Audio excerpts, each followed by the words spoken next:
So we are here today to talk about what it is like to try to function as a business owner through this virtual, hybrid, unusual environment that we've found ourselves in. So whether you agree with the stay-at-home orders or not, this is sort of the world we're living in now. I hate to use the phrase the new normal, but it's been 6 months, so it's starting to feel fairly normal at this point. So we're going to walk through a couple of different sections on how to lead and manage in this hybrid type environment, how to maintain the culture of your firm or your business, and then also how to promote and encourage and keep up on the employee motivation and the connectivity of your team through this. So I will turn it over to my two panelists who will introduce themselves. Casey Gosell, let's start with you, if that's okay.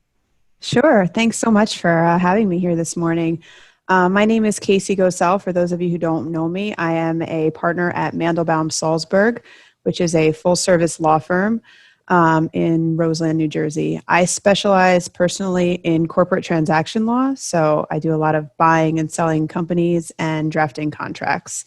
I am also a mother of two young children, and I started this COVID journey on maternity leave, so I came back to a very, very different world. So it's been an interesting journey raising a 4-year-old and a newborn through this while also managing a law firm. I do sit on the executive committee for my firm. So the management and taking care of the team and taking care of the family all at the same time. It's been a roller coaster, to say the least. Thanks, Casey. Laura, how about you? Hi, everybody. My name is Laura Crothers Osborne, and I am the owner and founder of Crothers Consulting, which is a boutique HR consulting and leadership development firm. We focus on special projects for high-growth middle-market clients, like creating incentive plans, performance management, how to maintain your culture. We've been on a lot of these calls the last 6 months, and really working on leadership development and executive coaching with people so they can be the most effective leaders they can be. And my firm's located in Randolph, and there are 15 of us. So that's a little bit about me. I have 2 high school boys, so I pity Casey because it's much easier when they stay in their rooms and they come out to graze once a day, you know? Excellent. Thank you, ladies. Welcome. And again, thank you for joining us for this great discussion today. So we have kind of implemented something a little newer for those of you who have done SKC office hours with us before, and this was on Laura's recommendation. We have a few polls to prompt you throughout the presentation. So just to take the temperature of our audience, we're going to start with the first poll, which should pop up on your screen now, and you can just click on it to answer. We just want to get an idea of what your current reality is. So which category best suits you? Kind of, please try to only answer one, and we'll share the results as soon as we're finished so that we can kind of get a sense of how alone we are in our respective journeys. So just leave it open 10 more seconds to let people click in, and then we can share those results. All right, Brittany, you want to see what the statistics say? All right, so it looks like for the most part, people are feeling good, comfortable, and productive. That's excellent. I'm hoping we can get those same results at the end of this presentation, and everyone will still feel comfortable and productive. So, okay, great. Thank you, Brittany. With that, let's jump into our first topic for today, which is leading and managing in this virtual environment. So how do we do that? How do we figure out how to best lead our people when some are at home, when some are in the office, when there's different job descriptions and responsibilities? Some people can work fully remote, some people can't. What does that look like? And certainly, how do we not be helicopter bosses and helicopter leaders when we can't physically see people in our office and we don't necessarily know that they're maintaining the 9-to-5 structure that we may have had in the first quarter of 2020 and for eons before that. So what are the ways that we can effectively manage through this new environment? And so Laura, I'll start with you if that's okay. As a business owner, and of course somebody who coaches business owners yourself, how do we handle the different job roles in our companies? Some people need to be in the office, others don't. How do we sort of bridge that gap and make it fair for everybody involved and sort of do our job as the leader, if you will? Yeah, challenging times for leaders, right? So I think it all comes down to communication and transparency with people and being really clear on what your needs are as a business. Many of the businesses we know have been sending out polls to kind of test where people are in their personal, you know, issues with COVID. And do you feel that you need to come back to the office to be more productive? Do you have, are you at high risk and you really don't want to come back to the office? Do you have other issues which are really forcing you to stay at home, or you're very productive working from home? Maybe those are two different questions. And then companies are phasing people to come back in. And that seems to be working really well. If you have roles that you desperately need back in the office, as you referred to, Sarah, I think, again, it's communication. It's letting them know, here's why we need you back in the office.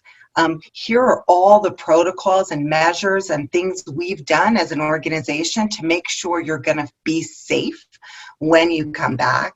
So there's lots of guidelines from the government on what we need to be doing when people come back into the office. So following those guidelines and protocols, and being clear and being transparent and giving them a window, not like, oh, hey, everybody, you're going to be back in the office on Monday, but giving them some time to work out what they need. One other thing I want to toss in there that companies are doing if they are requiring people to come back versus making it optional is 3 bands, a red, yellow, and green band. When people walk in the door, there's a sign and it says, as you enter, please pick where you are with COVID. If you are red, it means I'm pretty fearful, stay away. I don't want to be hugged. I don't want high fives. I don't even want elbow bumps. I want you to be like 10 feet away from me and keep your mask on. If you are yellow, you're in the middle and maybe, elbow bumps are okay. You can define it how you want as a company. And then the green people are like, hey, I'm cool with this. If you want to hug me, I'm fine. And so people have a visual of where everybody that they're working with is on that scale, and people returning to work don't feel like, especially if they're red, that's the reticent of some of the red people of returning is, I don't want to have a conversation with 100 people. Please don't come near me. Please put your mask on, and so they feel that comfort. People can just visually see it. And then, of course, folks are going to respect it if they know that's what your preference is, right? So there's another idea. Yeah, that's great. That's very interesting. And you started by saying communication is key. And, I think that's paramount through this. And we had a previous office hours where we talked all about the liability of bringing people back to the office. And the single most important takeaway was offer your employees a line of communication and someone to go to within your organization to express concern or disagreement with policies, so that there is an outlet internally for that to get rectified before they go, to outside measures. So absolutely on all fronts, it's always communication. Yeah. So Casey, let's kind of pivot to talk a little bit about clients. And, all of us are in the personal services industry here on the panel. And a lot of our core foundation with our clients comes from relationships and trust. And, we've been doing a lot of virtual Zoom meetings with our clients, as I know you have as well. What are some of the tips that you have for maintaining and cultivating the deep relationships with clients through this virtual environment? Well, I think you nailed it when you said communication and Zoom, because that's basically what we're doing full time now. I'm a little bit fortunate in the fact that because I have a corporate transaction practice, I was doing corporate transactions for clients all over the country before this. And so it wasn't uncommon for me to work with a client who I didn't actually get to see in person. But what this has done for me is it's been putting me in front of clients and putting them in front of me via Zoom. So right before this happened, we were very, very fortunate enough to have switched our entire phone system over to the Zoom platform as of January 1st. It was just luck that happened. Obviously, we didn't see this coming. But it used to be that every conference call that I had was on the phone. So I never had the visual of what people looked like. I couldn't see where they were. And it didn't feel like you had that connection. Now, any opportunity I can, I'm on Zoom. I always send a Zoom invite. They can choose to participate via phone if they want to, but I'm always on Zoom so that they can see me. And I think being in front of people, it's important. You need for people to have that visual connection. The audio is always going to be there, but the visual really adds a lot. And I have to say, if part of what you do is business development, like this is an extreme opportunity right now. I have been tapping into referral sources all over the country. I used to pretty much only have local referral sources because those are the people that I'd go out and network with. And now we are adding value to both our clients and our referral sources, offering webinars, kind of like this one, and all sorts of different things. So, whether that's our real estate department or our banking department talking about PPP, or our employment practices department talking about how to navigate this with employees, anybody who wants us to talk on any kind of issue, we're willing to do a webinar. And because of that, we're getting a lot of attention on a national front rather than at a local front. So before, I used to get referrals from brokers of, who were helping people buy companies, in northern New Jersey. Now I'm getting referrals from brokers in California because they're seeing our webinars. So this is an opportunity. Like, I don't look at this as a bad thing. I look at this as a positive thing. Everybody's expecting to stay at home and do all of their communication via the internet. So why not take advantage of it and broaden your client base, broaden your referral base? I mean, this is an exciting time. Tap into it. Yeah, definitely. There's no more geographic boundaries for business development in this environment. The boundaries are gone. That's right. So let's do another quick poll and kind of get a sense of where everybody is with in the audience with their respective business and organization. So what is your company doing, or what is your company's current working situation? Are you all back to the office, fully hybrid, fully virtual, or hybrid? I've been kind of hearing a little bit from everybody, so I'm curious what this particular group is doing.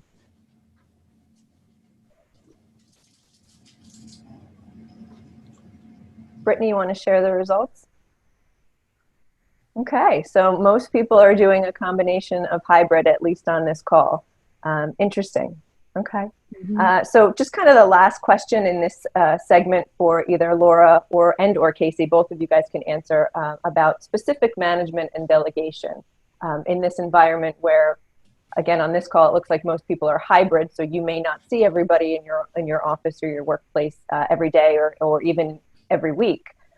How do you best delegate and manage when you can't see people face to face without being micromanagers and, kind of trying to tap into their teams and see if they're logged in or active or inactive? What are your recommendations? I know I've always been somebody who tries to, manage by walking around and having the constant communication and interaction with people, but, this is a very different environment. So what are your recommendations?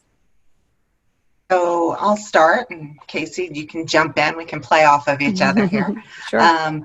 So, we recommend that people, as always, set really smart goals, right? Set goals that have deliverables and timeframes and hold people accountable to the goals. There's so many wonderful technology tools out there now that you can, do project management software, do goals, do tasks. You can use a lot of tools so that you can keep in touch using Teams and different things like that for setting goals and holding people accountable. And I think the best leaders that we're working with, depending upon the level employee, if they have more junior level employees, they're having quick meetings every day, and they're just making sure that they're there and they're available for questions, and they're keeping a pulse on where people are if they need help and support. And others are at least once a week. And I always say, tell them cameras off is not okay. Cameras on. So I agree with Casey, seeing people face to face and making them comfortable that it doesn't matter what environment they're in, or, if they have sweats on, you don't care as long as they're getting the work done. And then setting clear guidelines around, I heard you saying some people might want to check in on Teams and see, are they really logged in during business hours? Each organization is going to be different around the amount of flexibility they allow. And so being clear on what that is, if you are expecting people to be in the office during those hours, or if you're just setting goals, saying, here's the things you need to get done by the end of the week or the end of the day, and they can do that at whatever time works for them. especially the parents. We're seeing many parents needing to like put out of office on for a bulk of time during the business day so they can school their children, and they're getting a lot of flexibility from their employers and knowing what specifically it is they need to accomplish, on each particular goal. So that's some of my suggestions. How about you, Casey? Yeah, I mean, I agree. And, Sarah said something about not being face-to-face. We are most definitely face-to-face. Our Zoom team meetings, our video on, I definitely think that it helps to have that level of accountability. So what I've been doing is, with my direct team, we meet every Monday for 1 hour via Zoom so that we can just kind of check in with each other, manage workloads, find out if anybody has any issues. From like a firm management level, we have a bi-weekly partner call just to sort of update everybody on big picture management issues. And then our CEO also has a bi-weekly staff meeting to, communicate that down to our administrative level people. And it's been good. I mean, there's been some fun things they've been doing, like, fun trivia and other things to keep people engaged. But I think the face-to-face interaction is important. I would say that I have had one struggle, which I'm still working on, which is training. I have a new associate, and trying to train her virtually has been a big challenge because so much of learning just happens like in real time and explanations and sort of like, being able to like figure those things out in person. So we do have a hybrid. So I'm part of the majority there. And so what I had said to this associate that I've been trying to train is, obviously reach out with questions as we go through. But when I'm in the office, let's make a point to actually be in person for a little bit of time so that we can work on some of her training and development. And unfortunately, the reality is I'm just going to have to be patient. It's going to take longer to train someone in this environment than it ordinarily would. It is what it is. Yeah, and I'm going to tack on that training, Casey. One of the things we found helpful for my team is in using, Teams or SharePoint, I pull up a document and we actually work in it together and can, explain what we're doing and they can see what's happening rather than redlining things back and forth, but like actually being in there together. It helps with what used to be that desk conversation. That's a great idea, actually. I'm gonna borrow that. We share our PowerPoints, all our stuff, and we're in there working on it at the same time. So technology is great. I feel that we can do a whole separate session just on onboarding and training, through new employees or existing employees, right, to help them move to the next level. So a lot of good stuff there. And Casey already got her takeaway for the day. So excellent. Going to move on to a little bit about culture. So a lot of really solid teams are built around collaboration and innovation and working together. And, every organization has a different culture, but a good majority of them are based around the relationships and the interactions that we have as fellow colleagues and team members and things like that. So I'll do a quick poll, Brittany, if you can bring that up to kind of get a sense of where people are on this in our audience. So how is your company's culture doing during this time? Are you doing a lot of seamless collaboration and innovation? Are you kind of working through the challenges of being remote, or are we really all kind of in the really negative space when it comes to culture here? Because we're just trying to avoid the corrosion, and hopefully we can get some good tips in talking with Casey and Laura on this. Okay. All right. So everybody's working through the challenges. We have a really positive group here this morning. I like it. Very good. Very good. So Casey, I'll start with you on this one. Trust is obviously a huge component of the success of a team. So when we're in a space where we're not necessarily face-to-face all the time, or we're face-to-face via Zoom, which for all that it's functional and wonderful, it is a lot less personal. How do we continue to develop and grow trust within our organization to support our culture?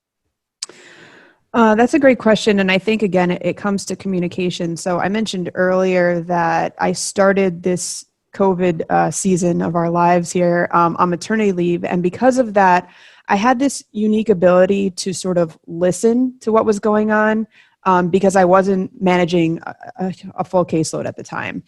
And what I was hearing and what I've been continuing to hearing is that people need accommodations. People have older parents that live in their home. They have young kids. They're now navigating this, schooling hybrid situation. And our team, they have needs, and they're individual and they're personal.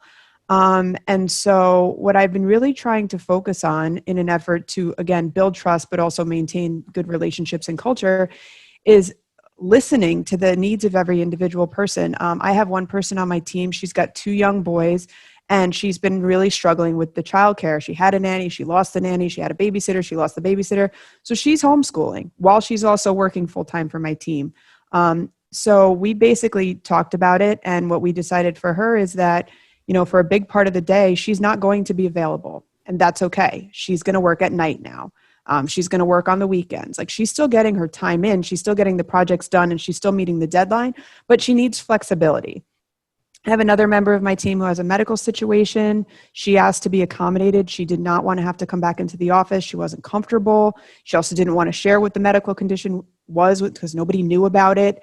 And so we've been working through that. She works 100% remotely and is not required to come into the office at all. So I think from a trust perspective, and also in an attempt to maintain the culture, you have to take a break and remember that although this is a business, we're all people. We all have real lives outside of the office, and we all have individual needs, and you need to be mindful and respectful of those, and and accommodate where you can. Fortunately, in a transaction-based business that I have a deadline, but there's no rule about what time I have to do my job, whether it's 2:00 in the morning or 2:00 in the afternoon. It doesn't matter as long as it gets done. And the same for my team. So, being flexible, I think, builds a lot of trust, and good employee retention. We haven't lost anybody, so that's good.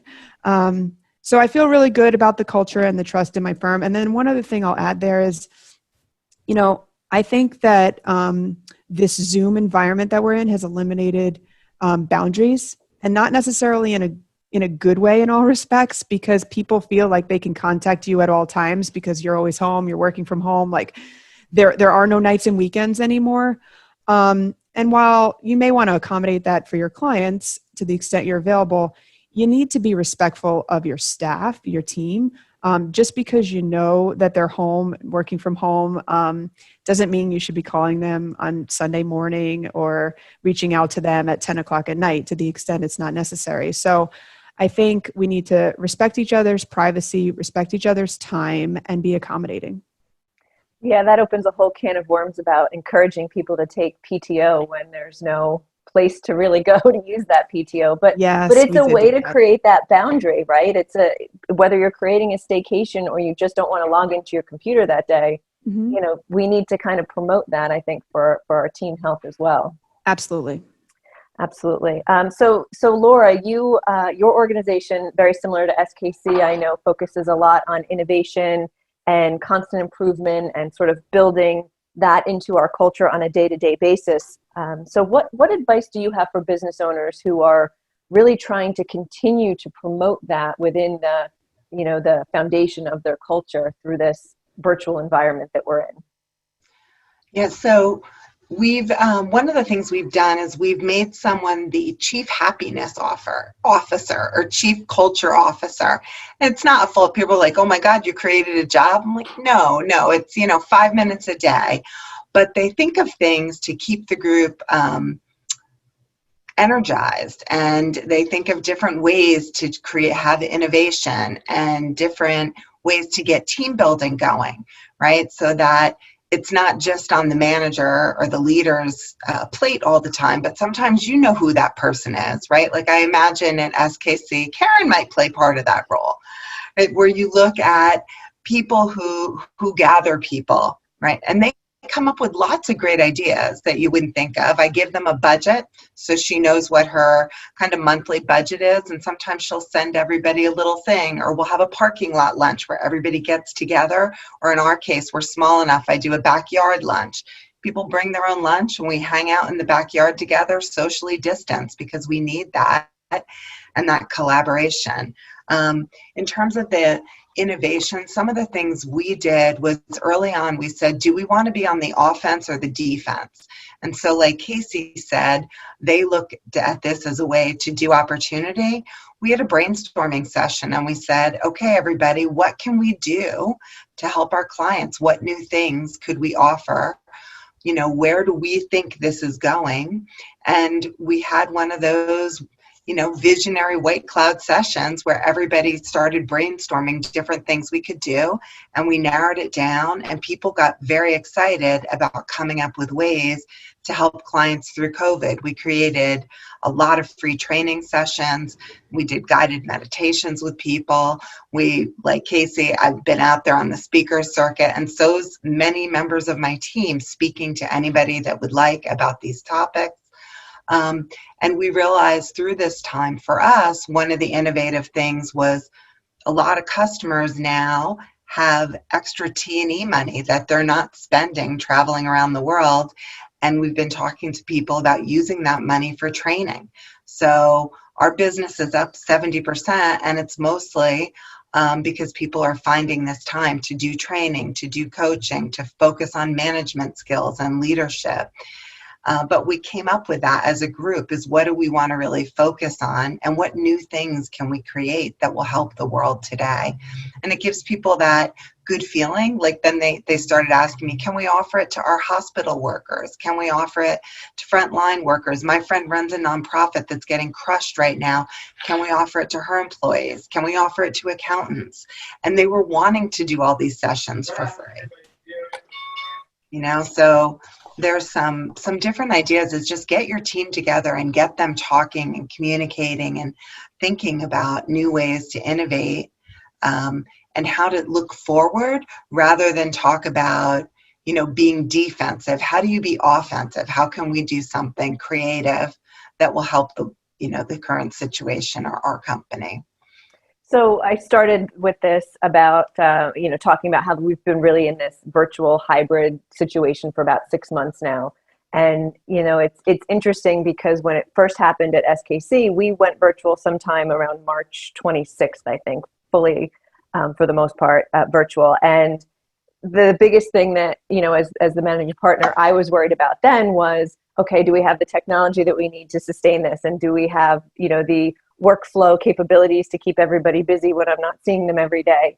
And so now that we've kind of gone through this and it's 6 months in, now is really the time, quite honestly, several months ago was the time to really dedicate the resources to the team and making sure that your team is okay. And I say that in the most basic way, but, you know, it's check-ins. I think Casey alluded to it earlier that, you know, not everybody has the same situation. There's people with children, there's people with elderly parents living with them. There's a host of things, you know, in between. There's medical issues, there's just general concern.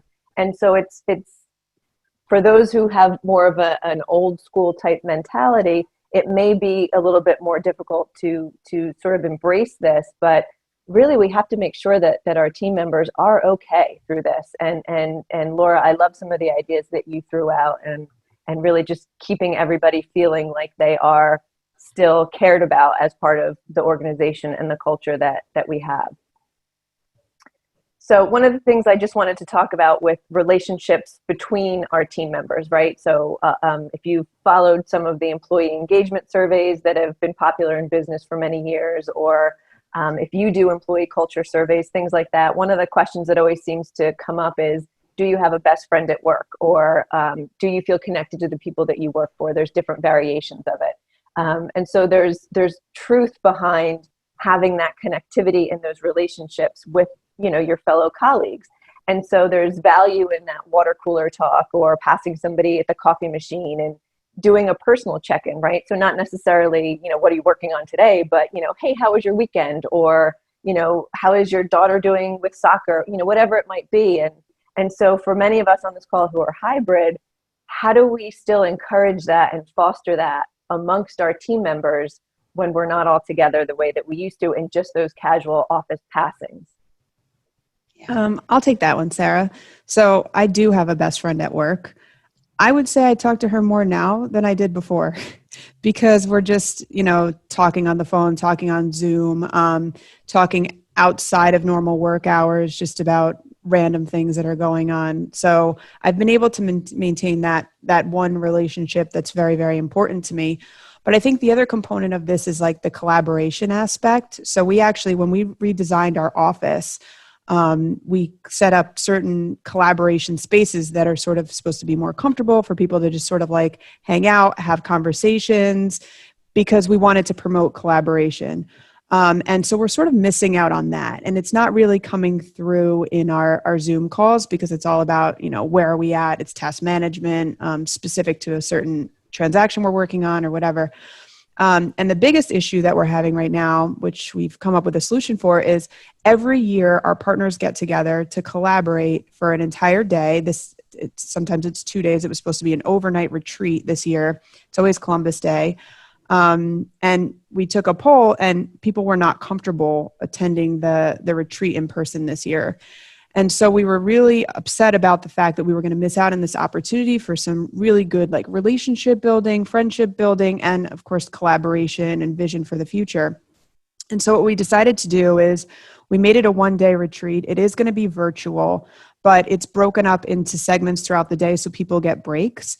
And then we have some social components. So like the evening part of it, rather than having our nice sit down dinner, is we're having a wine tasting. And we have a sommelier who's going to be on the Zoom, and we are having 3 bottles of wine delivered to every partner's house so that they can participate with their spouse in the wine tasting and try to make it like as fun as possible. Is it as good as the real thing? Probably not. But it's about as good as we can get. So we're doing the best we can to kind of preserve and promote the friendships and the social collaboration, because like you said, it's incredibly important. Yeah, and we did that wine tasting for our team, Casey, and it was awesome. It was way better than I expected it to be, so I hope that yours is too.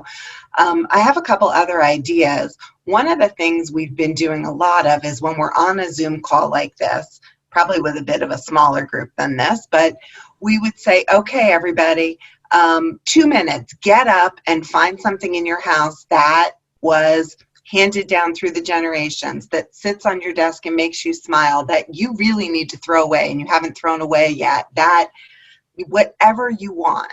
And then say, get up. Now, it does 2 things. One, it gets people up and moving, which we all know is really good, right? The Zoom fatigue. And 2, then they come back and they're sharing something, and it's playful. And it especially helps new hires who are trying to get to know people's personalities and a little bit about them. But it's really fun for everybody, and you can find a way to do it anytime, every week. Find a different question. People are like, oh, it's a scavenger hunt, right? So that's one idea. Another idea for the team building and the best friends is to find ways to do things together. So one suggestion is walk and talk. Say, okay, we both need to get off of Zoom for a while. Can we just put on, our headsets and go take a walk together? And whether that walk is a virtual walk where you're both walking somewhere else, or you meet in a park and you walk, or have lunch in a park, or have lunch in someone's backyard. And so to do some of those things, I think most people, now that New Jersey has opened up, at least we're seeing 2/3, maybe a third is still really fearful to leave their house, but 2/3 of the people are leaving their house and they're dining outside or inside with masks, and they're going to stores. So those people will also come meet and have lunch, or have a meeting outside. And so take advantage of that and ask those questions. Don't assume everybody won't, and don't assume everybody will, but finding ways to kind of connect in person, and start things off playfully. There's so many creative ideas and games and different things that are out there, and asking people what works best for you, or that chief happiness officer for us pulls people on what kinds of things do you want to do.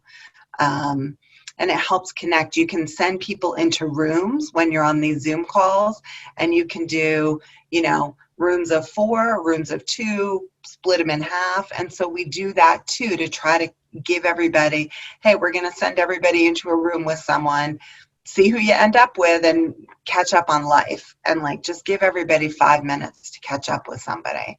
So lots of ideas to facilitate. one of the things we did, Laura, for the team at SKC, we did a name that tune contest. Yeah. And so it was all through Zoom because it was back in the beginning and we were fully virtual, and we would play it through my Zoom, and we did it through the chat, and it was a competition, and there was a winner every day and then a finalist winner at the end of the week. So you can get very, very creative, certainly, with it. We had theme days in the beginning, whether it was your favorite sports team or a certain color.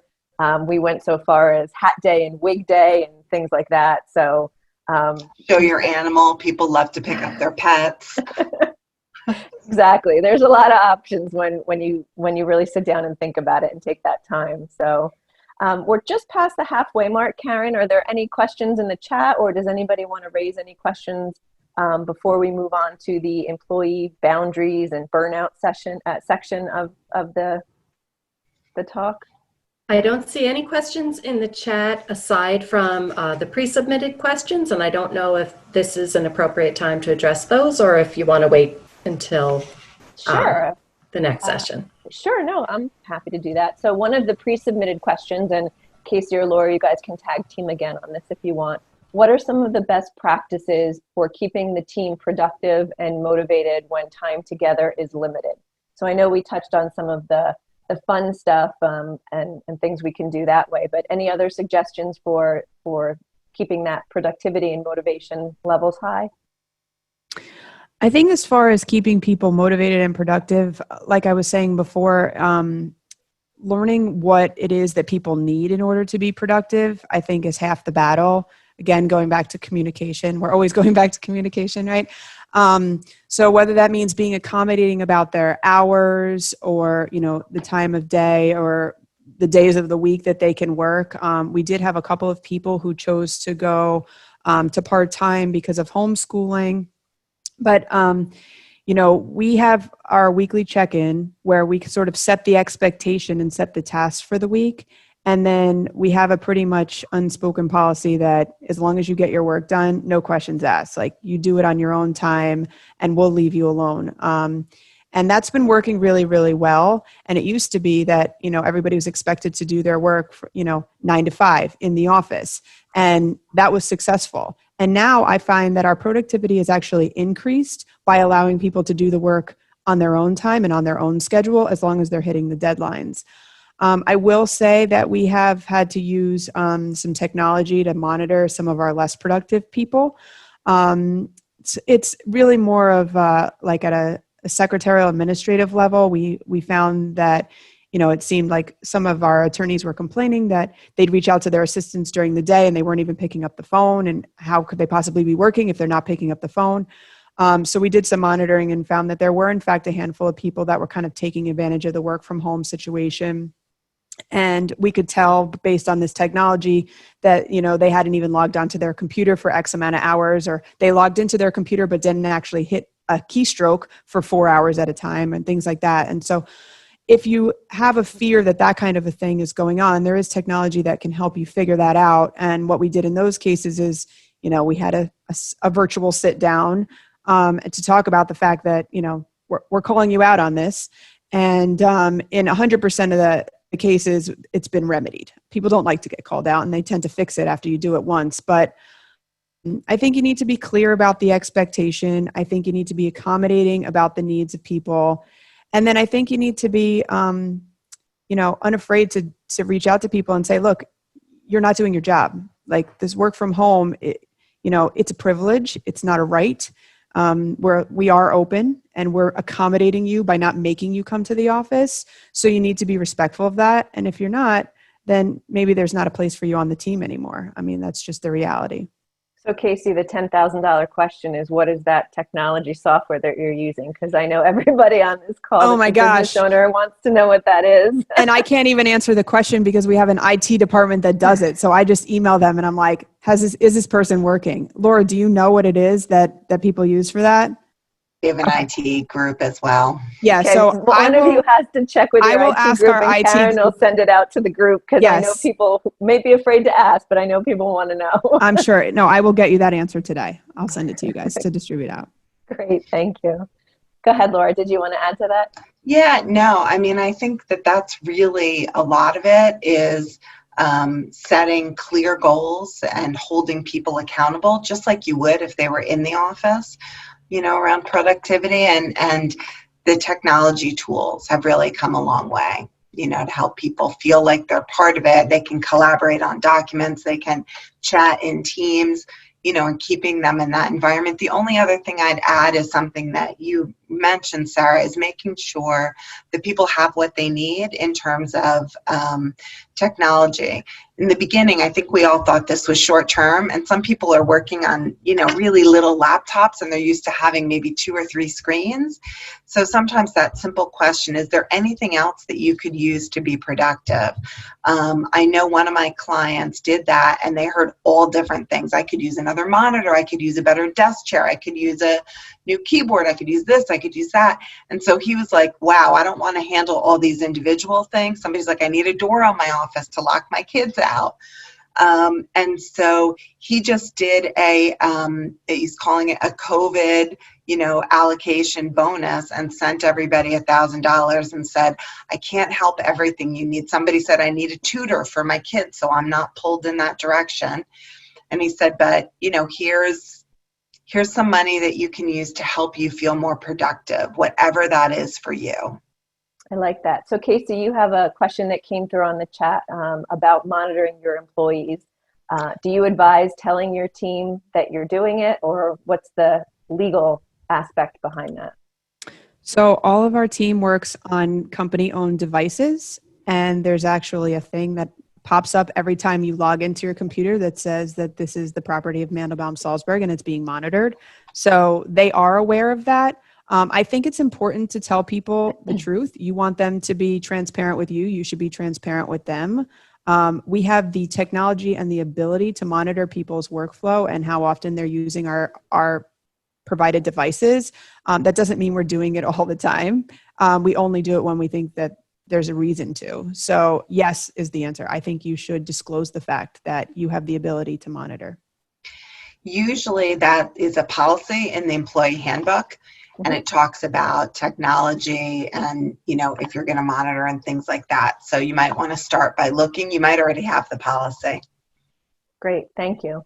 So let's move into our third and final section, which is really about employee boundaries and burnout. And we sort of touched on a couple of these topics throughout the discussion so far, with flexibility for people that have different situations at home, and for kind of safeguarding our team from being subject to Zoom fatigue and clients calling at 7 o'clock on a Saturday night because they're home and you're home, so why not, kind of thing. So Casey, I'll start with you, only because you have 2 young children in your house with you, and certainly that's a struggle of being home with them. But how can business owners who may not necessarily have children, or maybe like Laura, who only have children that come out to graze during feeding hour, how can we as business owners who may be a little removed from having 2 or multiple little ones around our house, can we put ourselves in your shoes and kind of relate to our team members who have this struggle that is certainly real and very impactful to their day? I think as humans, we do the best we can, but you can never really understand what it's like to be in somebody else's shoes. I was just on a call yesterday talking about one of the members of my team that I was talking about before, who has young children at home and needed some accommodations.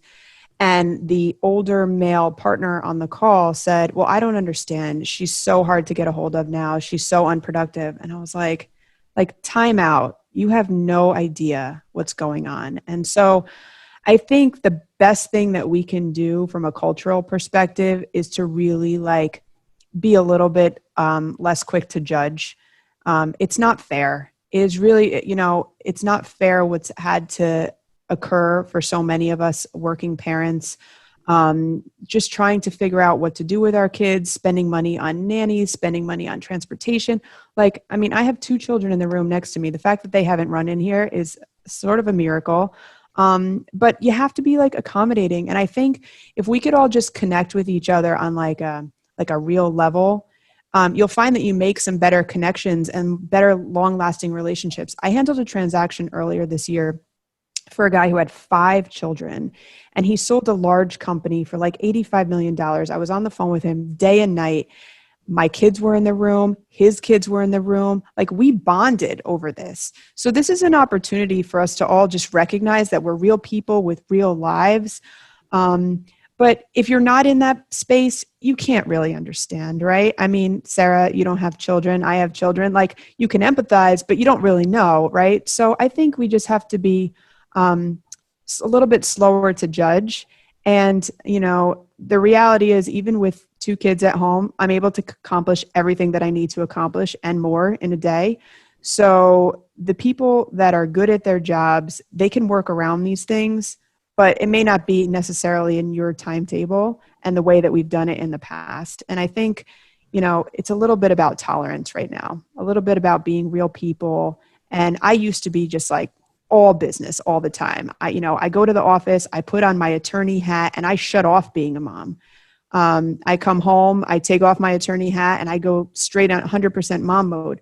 It's not really like that anymore. And that's a little bit difficult to not be able to turn on and off that way. I kind of wear 2 hats sort of blended. I guess I'm constantly in a hybrid state right now. And it's working, so it's okay, but it's different. And I've had to learn how to navigate that a little bit and to feel less guilty when I'm with my children and say, sorry, I have to go check my emails now. My 4-year-old actually told me to leave her alone yesterday because she was on a conference call. So clearly, like, something is rubbing off, right? But that's just the world that we live in. It's a season. It's not going to last forever. So let's just have a little bit of compassion for people. Don't be so quick to judge, and give people the benefit of the doubt. I mean, I've found that if you listen and you're accommodating, people get their work done. Yeah, it's almost like we need a little bit more humanity or empathy through this. And Yeah. not only as, you know, a business owner who may or may not have children and relate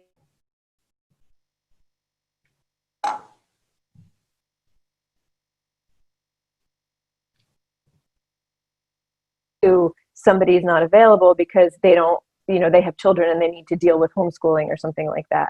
You know, there needs to be something that's a little bit more, you know, of an exhale, and allowing people to just be who they are, and understanding and giving people the benefit of the doubt, which I think is what what your point was, Casey. And you know, you want to make sure that at the end of this, when we all come out, and, you know, the world is forever changed. There's no question about it. But we are going to go back to a more normal world where we're in office, in person.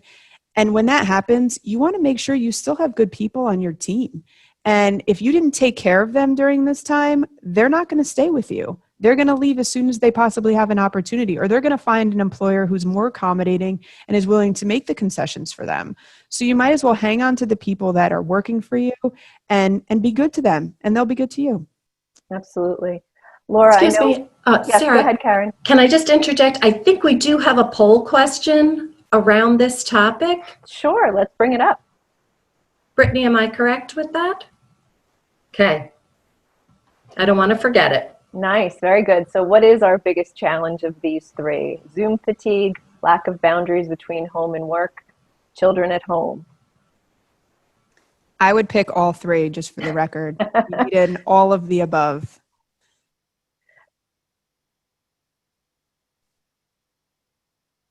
Well, Wow. and boundaries. All right. Boundary Well, thing, that's a big one. in light of that one, I'm going to kind of pivot to that question, which Laura and Casey is open for both of you.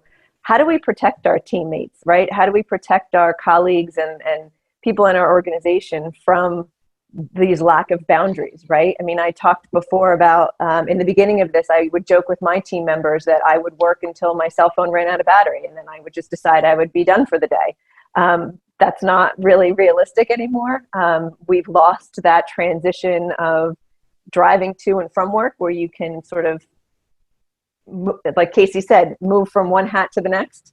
And then back when you go home, we don't have that anymore either. So how do we protect our team, and how do we set expectations with our clients or our customers who are also at home and probably not having any boundaries themselves? What should we do? So, you know, one of the things, I mean, that Casey referenced was kind of give people grace. So I think we need to do that for ourselves around the boundaries, because I think people are feeling that, oh, my clients know I'm at home, so I have to pick up, or my employees know I'm here, or I know my employees are there. But we need to say it's okay to not pick up. I've heard so many business owners go, I know they're there, they're just not answering. Well, they're allowed to not answer. You're allowed to be in a meeting for yourself. You're allowed to, my ops leader blocks, exercise classes during the day that she wants to take. She blocks it on her calendar, and I don't call her then because she's doing something for herself. So you're setting a cultural tone that it's okay to not be available 12, 14, 18, 20 hours a day, right? So you've got to start with that tone at the top, is that our expectation is you get your work done, but potentially it's, I don't care when you get it done, you can be flexible. And if you have times of the day that you need to block off for, whether it's childcare, you're going to go visit your mom or do grocery shopping for someone or whatever it is, block it off like a meeting, and we won't bother you. And then some other suggestions are, if you happen to be a late night worker, which I am, try not to send those emails, because surveys show us that when people get an email at 10 at night and you're their boss, they feel like they have to respond. Even though you've said to them, you don't need to respond to my emails at night, you can wait till the morning, something in their head triggers, like, bing, oh, I better look at this. And so know that you're heightening their anxiety by sending emails at crazy hours. So use the delay function. All of the different, Outlook, Google, everybody's got a delay email function. Use that, or leave them sitting in your inbox and send them later. Another way to set some boundaries is by modeling that as a leader, that you have boundaries. I'm going to go for a walk now. And people will be like, oh, guess I can do that too. Or at the weekend, I shut down my laptop and I put it away. I shut it down, I unplug it, and I put it in a case, because then what happens is I'm not tempted to run in and let me just check email quick, right? And then all of a sudden, 2 hours later, I'm still sitting here working on something or responding to something. You're going to be really much more deliberate if you have to take your laptop out and re-put it together and plug it in to check. If you really want to check emails for 2 minutes, you're not going to do that. If you want to work on a project, you're going to take it out, and that's fine. But you're making a conscious choice versus an unconscious suck, right? I think one of the other things that statistics show us is we're not productive when we're trying to fit things in all these different things, right? It's better to be able to focus and get something done than to be, in between the ads on my TV to be answering emails. So recognizing that you need that downtime. I have a neuropsychologist in one of my WPO tables, and she was saying that right now depression is up 40%, anxiety has doubled, suicide rate is, you don't even want to know the number there. And so people are feeling that. So the combination of what's going on in the world, I was just seeing texts this morning after the debates last night, like, people are in this state of anxiety and stress and depression, and we need to recognize that they need the boundaries. They need time that they don't feel like they have to be on. I think your example earlier, Sarah, about vacation, most of our clients were recommending that they take a look and see if somebody didn't take vacation over the summer, that they go talk to them. Why haven't you taken vacation? And if their answer is, well, because I don't have anywhere to go, that, suggests, well, why don't you take time between now and the end of the year and really disconnect?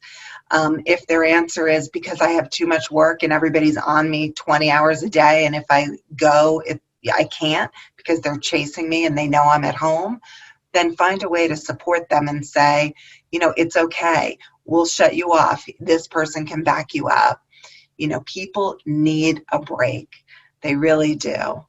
Absolutely. And the statistics that you gave. So, Laura, your statistics about mental health and things in that area, frightening, no doubt, but definitely more indicative of the value and the responsibility of us as business owners to make sure that our team is healthy and taken care of and checked in on. So we're just about at the top of the hour. I know there's a couple things that came through in the chat. I don't know that we'll have time to answer them, but I know, Karen, you'll reach out to myself, Casey, and Laura, and we'll put together some responses to share with the attendees before the end of this week for sure, so that we can address all of those things. I have multiple questions around onboarding in a remote environment during the pandemic. So we'll, get together and I'll include that in our, follow-up. Terrific. Wonderful. Well, ladies, I want to thank you so much for joining us. I think this was a really important conversation to have, and we could have gone well past the hour with all of the content that we have and the experience between the two of you on the panel. So again, I want to thank you for joining us today. For those of you that came in a little after the introduction, this was recorded, so it will be up on SKC's website later in the week for you to refer back to.